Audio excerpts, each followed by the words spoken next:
Hey everybody, welcome back to Mix. My name is Sam and today I'm going to be doing a protective style on Zora. Hey girls, you ready to get your hair done today? No.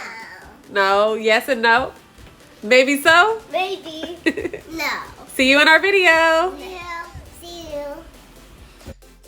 A few days ago I had styled Zora's hair in these afro puffs with these cute little twists in the front and it was super clutch, but I don't like to leave her hair loose for too long because as you can see it gets really dry and tangled and I don't think it's the best for her hair health.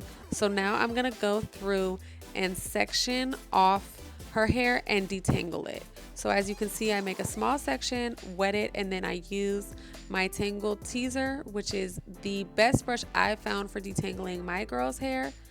And I'm going through and it wasn't working, so I sectioned an even smaller section, just starting at the ends, working my way up and getting through all those tangles.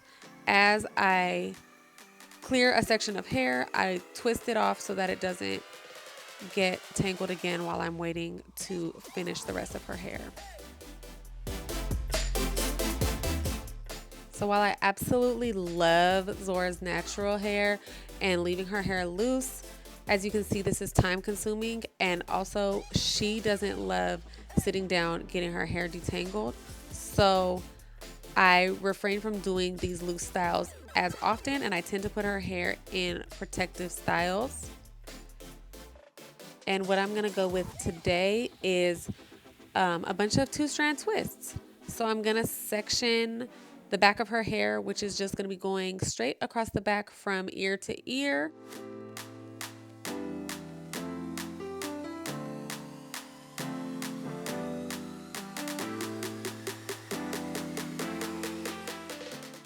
And out of that back section, I'm going to make 3 smaller sections. So I wet her hair and then I'm gonna add a tiny bit of the I don't remember what it's called, but it's their twist out cream.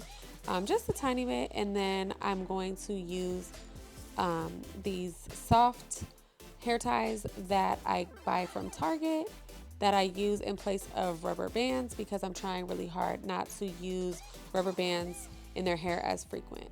And then I'm gonna add a touch of the Mousse Steph styling cream and then just 2-strand twist it down to the bottom where I will fasten with a rubber band.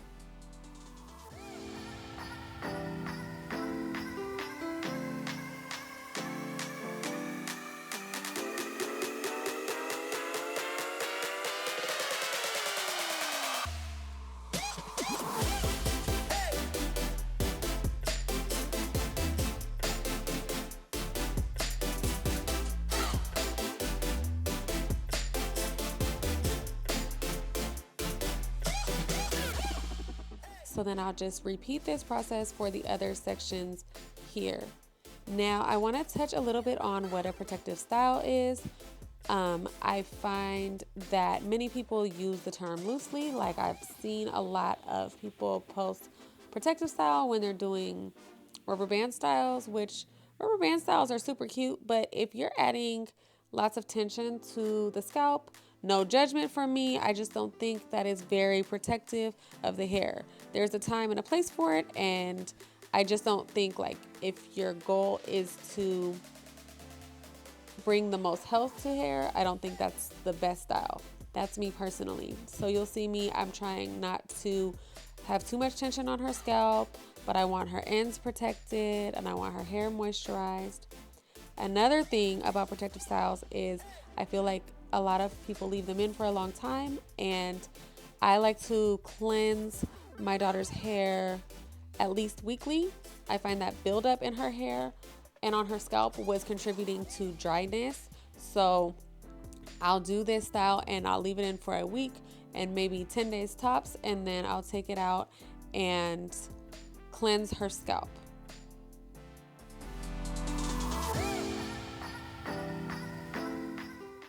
I apologize for this awkward position. One of the reasons I had stopped making YouTube videos was because it was kind of inconvenient.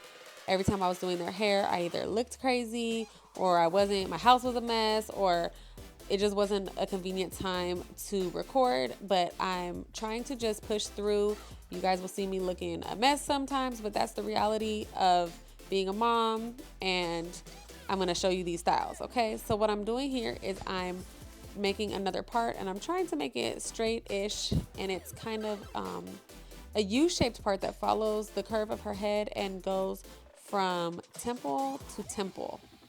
Then I'm gonna section off that top section of hair because I'm not working with it now, and I'm going to make her parts in that section. And you see I kind of went around to check and make sure that the width of that section was similar all the way around. And now I'm going to continue making these boxes, fastening with my soft snag-free hair ties that I love for her hair, my rubber band replacements, and then twisting those sections down.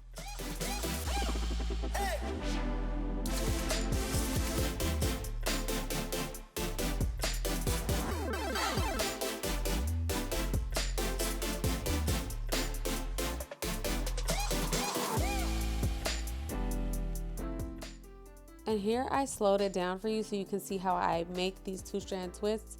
I split the hair into 2 equal pieces. The goal is for them to be equal, and then I twist each section towards one direction. I'm going towards the right here, twisting each of those 2 sections towards the right, and then crossing over towards the left. So the main thing is whichever direction you're twisting the sections, you want to cross over in the opposite direction, and that gives you a really good juicy 2-strand twist.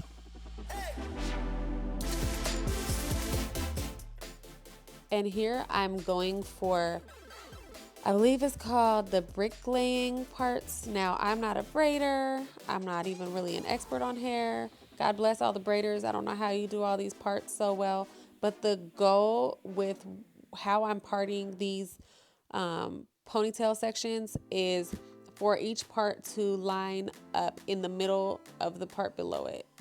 I don't know if that makes sense. But like you're laying bricks. So you'll see if you do it just right, then you see it kind of goes into the middle of the section below it so that the boxes aren't stacked right on top of each other.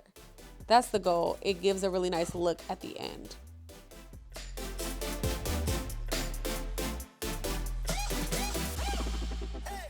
So now I'm gonna work on the top section, and interestingly enough, the whole inspiration for this style was those twists in the front that I had paired with her Afro puffs. So I'm leaving them in place, and I'm just gonna go around and make some more ponytails and add more twists in the top section of her hair.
So the 2 ponytails that were originally there in the front have been in for about 3 days, 4 days, and they're loosening up a bit because I didn't make them too tight to begin with. So I'm gonna show you how I refresh them.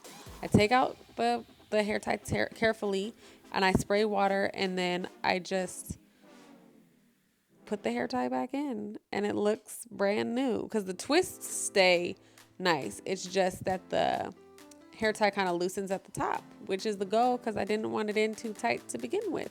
So you see I kind of twisted it to the side to make it a little tighter, and then I put the hair tie back in her hair, and it looks brand new like I just done it today. So this is how it looks, just with the twists hanging down, and usually I'll have her wear them down like that for a few days, and then I might put them up into some pigtails or put them up into a ponytail. I'll show you kind of the variations that we can do, but she loves her hair in twists like this. And I used to put beads at the bottom, but I found that maybe it was my technique, but I was creating split ends at the ends of her hair by attaching the beads. And then I put the little cute barrettes, the little flower barrettes, but she complained she didn't like those. I guess they're hard, and if she would lay down, they'd poke her or whatnot. So now we just tie it with rubber bands and call it a day. And it's cute, and she's happy, and her hair stays protected. When I take this out in a week or so, her hair's still going to be moisturized. It really holds moisture well in this style. So this is one of my go-to styles if I'm like going out of town or if I need her hair to last the week. Here's our finished look. Please tell me what you think of this style. Like, comment, and subscribe. Can't wait to see y'all next time. Thanks for watching. Bye-bye.